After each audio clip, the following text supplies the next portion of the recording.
মিরেশ্বরাইত উপজেলা ক্রীড়া সংস্থার আয়োজনে বঙ্গবন্ধু শেখ মুজিবুর রহমান আন্তঃকলেজ ফুটবল টুর্নামেন্টের শুভ উদ্বোধন করা হয়।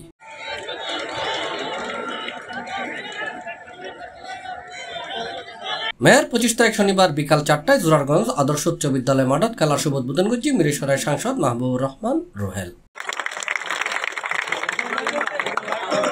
এই সময় উপজেলা নির্বাহী কর্মকর্তা মাহফুজা জেরিনুর সভাপতিত্বে উপজেলা মাধ্যমিক শিক্ষা কর্মকর্তা হুমায়ুন কবির খানের সঞ্চালনায় আরও উপস্থিত আছেন উপজেলা সহকারী কমিশনার ভূমি প্রশান্ত চক্রবর্তী, নবনির্বাচিত উপজেলা চেয়ারম্যান এনায়েত হোসেন নয়ন, সাবেক উপজেলা চেয়ারম্যান আলহাজ জসিমউদ্দিন, ভাইস চেয়ারম্যান সাইফুল ইসলাম, মিরেশ্বরাই পৌরসভার মেয়র গিয়াসউদ্দিন, বারুইরহাট পৌরসভার মেয়র রাজাউল করিম খোকন, উপজেলা জোরারগঞ্জ ইউনিয়ন পরিষদের চেয়ারম্যান আলহাজ রাজাউল করিম মাস্টার, চট্টগ্রাম উত্তর জেলা স্বেচ্ছাসেবক লীগের সভাপতি এরাদুল হক নিজামী বুট্টু, 1 নম্বর কররহাট ইউনিয়ন আওয়ামী লীগের সভাপতি সুলতান জসিমউদ্দিন, জোরারগঞ্জ থানার অফিসার ইনচার্জ আব্দুল্লাহ হারুন সহ আরো বোধকি হই। খেলা প্রফেসর কালামউদ্দিন চৌধুরী কলেজ এবং বারুইরহাট ডিগ্রি কলেজ পরস্পরের মোকাবেলা করছে। বারুইরহাট কলেজ 1-0 গোলে জয়লাভ করে। এই টুর্নামেন্টর মিরেশ্বরাই উপজেলার ফাসকান কলেজ অংশলর আগামী জুনের 2 তারিখ জেলা পর্যায়ে অনুষ্ঠিত খেলা উপজেলা পর্যায়ে চ্যাম্পিয়ন দল অংশগ্রহণ করিব।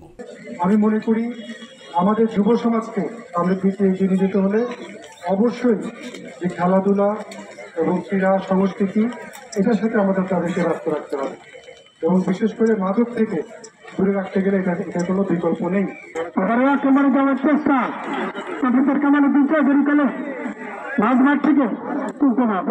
C+ চট্টগ্রাম।